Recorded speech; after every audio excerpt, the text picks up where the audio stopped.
What's up, guys? My name is Dominique if you're new here, but you can call me Dom. I am in what I call my glass room. This is the area that I started all of my seeds last year, so that's why you see those metal racks. I have my seed starting materials, seeds there.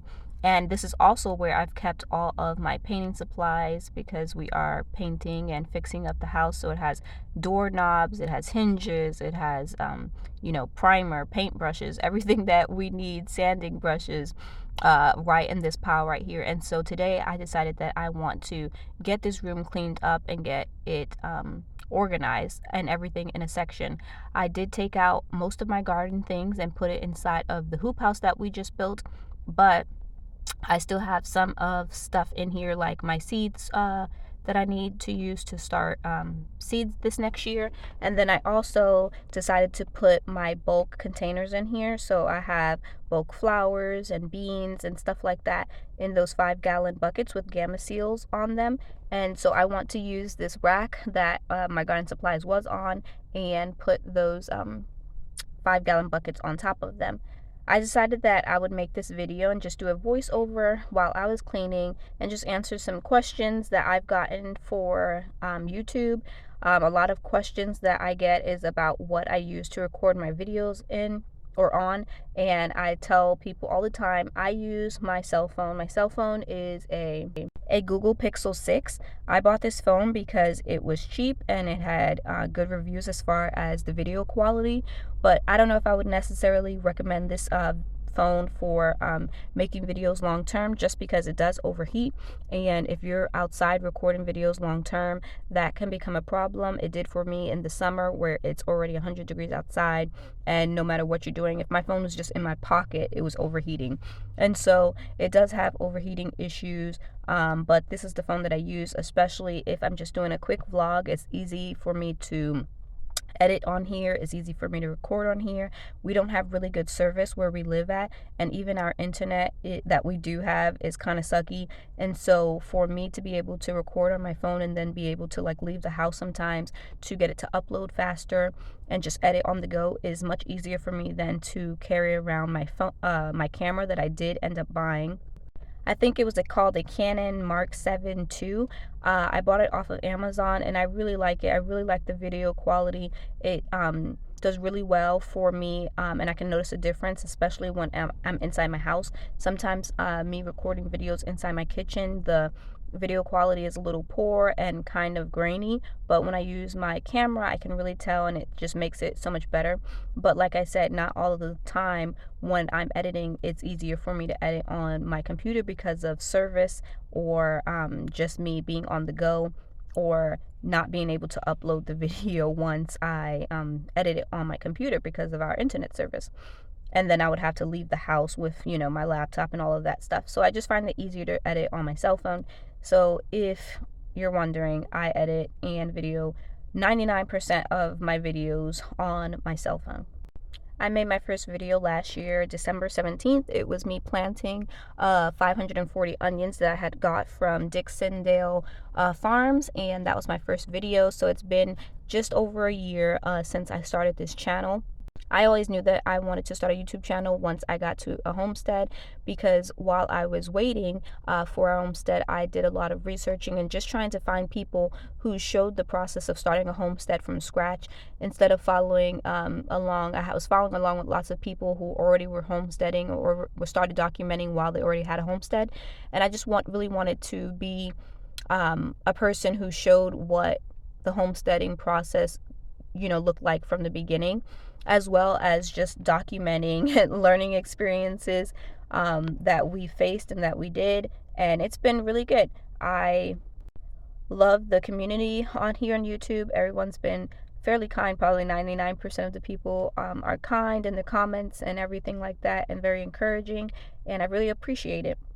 Another reason why I knew I wanted to start making a YouTube channel is because I wanted to be able to make this into a business and start making money on YouTube. We do have animals, and I wanted to be able to have a way to pay for animal feed, because animals do cost a lot of money feeding them. And so I wanted to be able to have a source of income to be able to feed these animals. My husband does work and he's self-employed, but his money goes to pay bills, and I wanted, if it ever came to a time, that I would be able to pay for all of our animal feed. And so that is what we've been doing. I got monetized in April of 2022, and so the money that I make here on YouTube I use to pay for our animal feed and any kind of garden things that I may need, and then my husband works and he pays the bills and everything just for us to live. It took me 4 months to be monetized. I started, like I said, in December, and by April I was monetized. Monetization just means that your videos can start earning you income. You do need 4,000 watch hours and at least 1,000 subscribers in order to get monetized. I don't remember how many subscribers I was at when I was monetized, but it did come with, I remember, in January, I think it was, with Whisper and Willow giving me a shout out on their channel, and then also going to Jess's Homestead meetup. And so I did get a boost of subscribers during those times, as well as doing one of my best videos here on my channel is a garden tour that I did in the month of, I think, April or May, which had 68,000 views. And so I would attribute those 3 factors into the success of my channel. I know that it doesn't work out like that for everybody, but that's just how it worked out for me, and I'm really grateful and happy about it. When I first decided that I wanted to make a YouTube channel, I didn't know anything about even how to even film a video and the difference of how you should hold your camera. And so I did a lot of research as well on YouTube of how to film a video all on your cell phone and how to edit it and how to hold your phone. I didn't know that there was a difference of landscape, which is left to right, holding your phone left to right, or up and down, which is like what we take selfie pictures and stuff like that. And so that was one of the things, as a new no beginner, don't know anything about about making videos, is that I learned that I had to hold my phone left to right in order to be able to make videos for YouTube.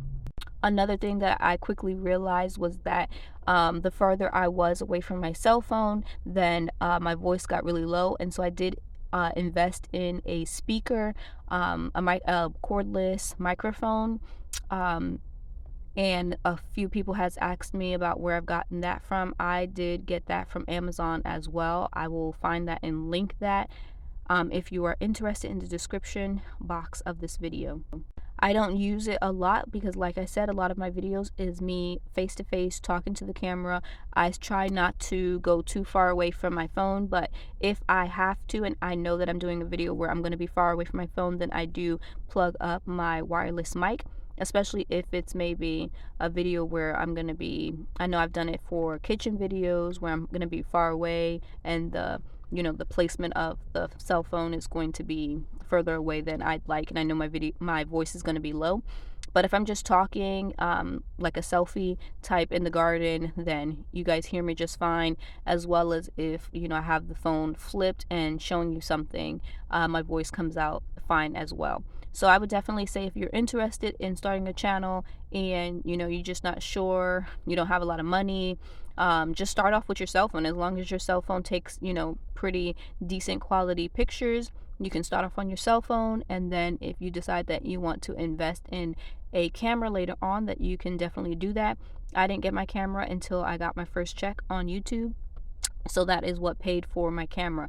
I didn't know if I wanted to get a camera right off, because one, I would have to pay for it out of pocket, and I didn't know how the commitment was going to be with me starting my YouTube channel, or how often I was going to be doing it, if I was going to get the hang of it, like it, enjoy it. Like, I just didn't know, and I didn't want to spend money on an expensive camera and then just not be able to use it. And so, because I'm not tech savvy at all, I've never owned a camera before, I don't know anything about a camera. And I still don't know anything about a camera besides how to record my video and get it uploaded to my computer. And so also, people ask me, what do I use to edit my videos? On my cell phone, I use I use Video Guru on my cell phone. I think I did end up paying like $1.99 or $3.99 for the year or whatever to not have it with like the stamp, their stamp on all of your videos. But that's what I use on my cell phone. I did try a few other video editors, but this is the one that I keep coming back to, so I ended up deleting the other ones and just used this one. When I was doing research about how to start a YouTube channel and just have the best success, a lot of things that I kept running into was just having good thumbnails. And sometimes, or most of the times, I forget to create a thumbnail before I end a video, and then I remember as I'm editing and I don't have the same clothes on, or I'm in bed or whatever, and so I end up just taking a picture from the video. But I would say that having good thumbnails are important, because that is the first thing that people see when they click or decide if they want to click on the video or not. And if your thumbnails are not great, then most likely they won't click on the video, or if they do, then they won't want to stay or whatever. And so I would say that it's important to have good thumbnails, good video quality, know what you're talking about, title the video correctly. That's one of the issues that I have trouble with lots of times, is when I'm making a video, what should I title it? You want your titles to be searchable in the search engine. And so thank you guys for hanging out with me on this video while I got this glass room cleaned up, and I will see you guys next time. Bye.